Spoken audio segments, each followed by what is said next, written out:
everyone, it's Sue. Welcome to Game Day. I'm going to show you a couple different things. I'm going to do parts of recipes and then I'll finish them up so that I'm not going to be on too long. So if you're having some people over for Super Bowl on February 4th, you might want to make, there's a recipe that I posted called Twice Baked Potato Bites. And so in that recipe, we use our ridged baker, our stoneware ridged baker, and you're going to buy the number 2 red potatoes. They're the small ones that are about the size of a quarter. And then you're going to cut them in half and you're going to use our corn more and you're going to scoop out the center of the potato. You can save that for mashed potatoes or something later. And then you're going to put it in our ridged baker, the potatoes, and they'll sit on the ridges there perfectly. And you can get about, 20 or 24 of them in here, maybe, depending upon the size of your potatoes. Then you're going to use our oil spritzer. For those of you who haven't used the oil spritzer before, remember that you tighten the cap and then you put your own oil in. So heart safe oils, olive oil, grapeseed oil. Ooh, my camera's sliding. I'll have to tighten that. And then you pump your own air in, okay? So my camera's going to weigh down. All right. This is what happens when you go Facebook Live. Maybe I can push it so that it's down a little bit more to tighten the little screw on the side. My technology guy is not available at the moment, so there we go. Put the weight down at the bottom and then it won't keep tipping. Okay, so tighten the base and then just pump your air in. The more air you pump in, the easier it will spray or mist. And then you're just going to spray over your potatoes like I'm doing on the chicken, because I am actually making chicken chipotle nacho dip for today's game. Important thing about this is that you want to unscrew the cap and burp it when you're done. That keeps it from getting clogged. The heavier oils come out like a spray, like a heavy spray, and just kind of goes down. The lighter oils mist like an aerosol. Do not use Pam spray on our cookware or our stoneware. It's really not good for it. It'll create a gummy, filmy buildup that you can't get off. So the next thing we're going to do is we took a block of cream cheese, just whatever brand cream cheese, and you're going to take this and you're going to microwave it for 30 seconds to soften up your cream cheese. Then we're going to add sour cream to our batter bowl. This is for the chicken chipotle nacho dip, also recipe posted below. So measure all cups are perfect for anything that is sticky or gooey. As you can see, you'll be able to see if there's an air pocket hole that's going on in there, and you can stick it all down and then scrape the top off.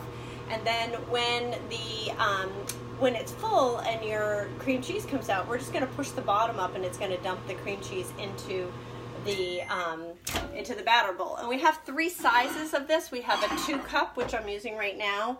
We have a 1 cup, and then we have a 4 tablespoon. So the 4 tablespoons perfect for agave or honey or soy sauce, those type of things. And they can be used for liquids or for solids. So solids you push down, liquids you use the blue measurements and the pour spout on the edge. So for this recipe, we're going to mix this up with some of our chipotle seasoning. By the way, our seasonings are gluten-free, so if you have people that are gluten intolerant, you can be sure that our seasonings are. Some of our seasonings are also salt-free, so if you need low sodium, you'll have to just read the information online. And by the way, there's a mobile app that you can download, a Pampered Chef mobile app, and you can search every product. You can see the use and care, you can see recipes with it, the cost, etc. So for the chicken, I'm going to do 2 different things with my chicken today, but one of the things I'm doing with my chicken is I'm going to pound my chicken flat. I don't know about you, but nowadays chicken breasts are like, ginormous size because of all the stuff that they feed their chicken. So I'm going to use our meat tenderizer. Gotta love this meat tenderizer. This unscrews, so you just spin, spin, spin. And if I'm doing steak, I'll put it on the pokey side. If I'm doing chicken, I leave it on the flat side. The pokey side is also great if you do peanut butter cookies. Put it in sugar, put it in the cookie, put it in the sugar, put it in the cookie. It makes this beautiful pattern on it. So what you want to do is pound your chicken so that the fat end matches the skinny end. for two reasons. When you're cooking, it'll actually cook even. I don't know if you've ever grilled chicken before, but if you don't pound the fat end down or butterfly it by opening it up, what happens is by the time you cook the fat end of the chicken breast, the thin part is dry as all get out and nobody eats that. You actually throw that part away, right? So if you pound it so that it's equally flat, then it'll cook evenly. So I'm just using wax paper. You can put it in a Ziploc baggie if you want to do that. One of the other things you can do is one of these, I'm actually two of them, I'm going to pound super skinny, and I'm going to put a layer of ham, a layer of spinach, and I'm going to roll it up, and I'm going to toothpick it, and then I'm going to bake it. I'm going to make a really pretty Florentine. But for the chicken chipotle nacho dip, I already sprayed this. I'm just going to go ahead and put on our chipotle, and then I'm just going to cut it. It says to cut into tenders, so I think I'll do two of them. It says to use a pound of chicken tenders. So I'm going to be doing a power cooking 10 at a time meals coming up. I'm going to start planning some Mondays for that, and you guys can come over and excuse me, cook with me and see what I do. But some of the things that you would do would be buy chicken in bulk and then freeze it, individually freeze it for what you need it for. I'll be right with you.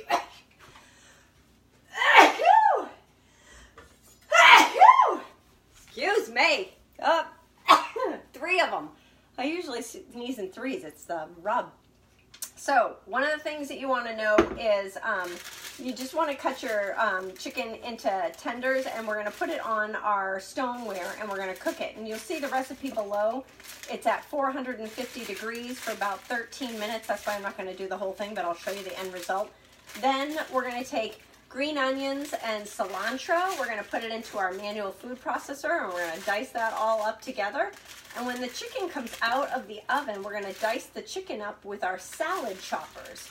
I call them chicken choppers. So if you do pulled pork or chicken fajitas, things like that, you're going to want to use the salad choppers. They work great. You turn them backwards and then you just chop. So we're going to shred the chicken, and then we're going to put the cream cheese, the sour cream, the onions, the cilantro, and lastly is the bell pepper. And of course, you've probably seen me do this many a times before. Let me just move this out of the way. But the bell pepper, again, people see me using this all the time. Let me just wash my hands one more time. But the simple slicer is great for doing onions and peppers and things like that. I like this quick slice, which again has serrated blades that go to a point, so you can use them on tomatoes. But I use them a lot for peppers. And what you do is you just line it up and you slice it down, and it makes perfect slices for your peppers.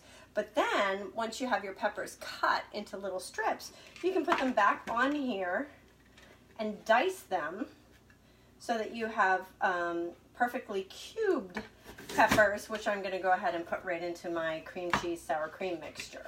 So another tip for game day, and I'll post this recipe too, is a fun one that I used to do. I haven't done it in a while, but a lot of us are trying to go gluten-free or less carbs. So rather than using a cracker to do some of your dips, use your pepper. So what I mean by that is, let me grab a different knife. If you use your pepper, there's a great recipe called chicken something bites. I'll post it. I'll find the picture and I'll post it. But basically, they're taking a pepper, and you just want to look at the grains of the pepper to determine, like some peppers have 3 bumps on the bottom, some have 4 bumps on the bottom. And what you're going to do is you're going to look at the groove of the pepper and see how we make little boats. And then we're going to fill like the chicken chipotle nacho in here with the cheese on top, and then we're going to bake this. So then people can take it out and they can eat this without having to use like a nacho chip. So this is a gluten-free version for people who don't want to eat the grains. Kind of like the Whole30, although we're using lots of cheese in this recipe. So I'm going to be mixing all this stuff up. I'm going to get my chicken cooked, and then I'm going to post a couple of the recipes. But game day is 3:15 today, and I'm going to give you a couple other recipes down below or up above. I can't remember remember where I posted it. But you know when you buy Pillsbury dough, you can buy a French loaf of a roll of that. If you buy 2 of them and you make a circle on one of these large stones and you bake that first, you can slice into it, and then it's like one of those Subway huge sandwiches. You can make just a huge like ham and cheese and sandwich and then cut them into slices. So I'm going to show you some inexpensive ways that you can cook for a crowd at your house for Super Bowl, February 4th, that won't cost you a lot of money. You don't have to order out. It's not going to be a lot of work. You can pre-cook the bread and then just assemble the sandwiches the day of. So please, please, here's my request. If you see any of my videos, make a comment. Say hi, or thanks, or like the post, because Facebook keeps changing their algorithms, and I'm trying to figure out how to create a following on Facebook, and I'm not sure. I think I need to move everybody to this page, is what they say, because I noticed even this morning that a lot of my normal people that I see Facebook posts for, I'm not seeing anymore. So if you're seeing posts from me, either on my regular personal page or from this page, can you let me know by just making a comment? That way I have an idea as to whether I'm actually being viewed by the people on my Facebook page. So thank you for watching. I hope you guys have a great game day, and I'll start posting a bunch of recipes soon. Hey, Cindy, Megan, Lorraine, Lauren, and Jody. Thank you so much for watching. I appreciate it. Bye, guys.